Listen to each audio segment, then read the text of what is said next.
Katika maisha kuna nyakati mtu hupata mwanga unaobadilisha kabisa mwelekeo wake. Huu ni ushuhuda wa Juliana Kisivani Mwaleli, mwanamke jasiri aliyeamua kubadili changamoto kuwa fursa na hatimaye kuwa baraka kwa jamii inayomzunguka. Juliana anasimulia jinsi alivyopata elimu muhimu kutoka katika shirika la Rekoda, elimu iliyomfungulia milango mipya ya maarifa kuhusu kilimo hifadhi na mbinu bora za kutengeneza bustani ya Kihenge.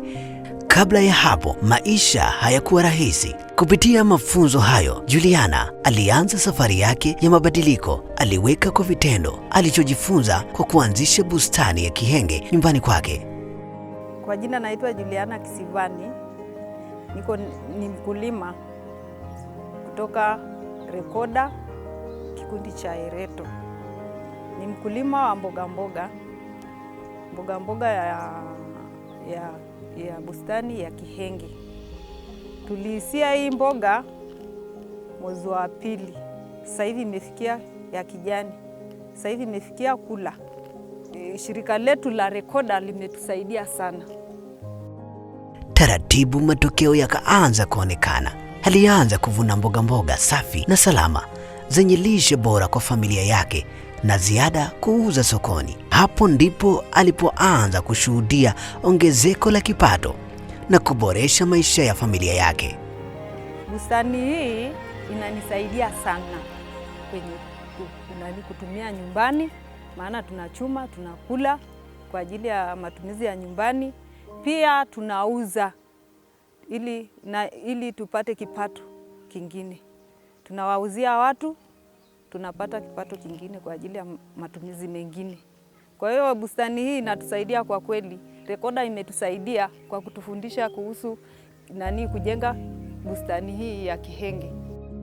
Lakini Juliana hakubaki na mafanikio hayo peke yake. Akiwa na moyo wa kujali wengine, aliamua kushirikisha jamii inayomzunguka. Aliwafundisha jirani na wanakijiji wake kuhusu kilimo hifadhi na namna ya kuanzisha bustani za Kihenge. Na pia nimefanikiwa kufundisha majirani zangu na wamekubali. Kuna wawili wamekubali kujenga bustani hii ya Kihenge. Kwa hiyo wakiwa tayari nitaenda kuwasaidia namna ya kujenga bustani hii ya Kihenge. Leo hii bustani ya Kihenge si tu chanzo cha chakula na lishe bora kwa Juliana, bali imekuwa daraja la matumaini na maendeleo kwa jamii nzima. Amejifunza kuwa maarifa yakitumika vizuri yanaweza kubadili maisha na yakishirikishwa hubadili dunia. Hitimisho, ushuhuda wa Juliana unatukumbusha kuwa mafanikio sio tu kile tunachopata, bali kile tunachowapa wengine. Elimu ni mbegu, ikipandwa kwenye moyo wenye nia njema huzaa matunda, si kwa mtu mmoja tu, bali kwa jamii nzima. Wewe unachofahamu leo kinawezaje kuwa mwanga kwa wengine kesho? Na kufikia hapa sina la ziada kwa leo. Langu jina ni Jacob Morris, msimulizi wa mabadiliko ya dhahabu ya kijani. Asanteni.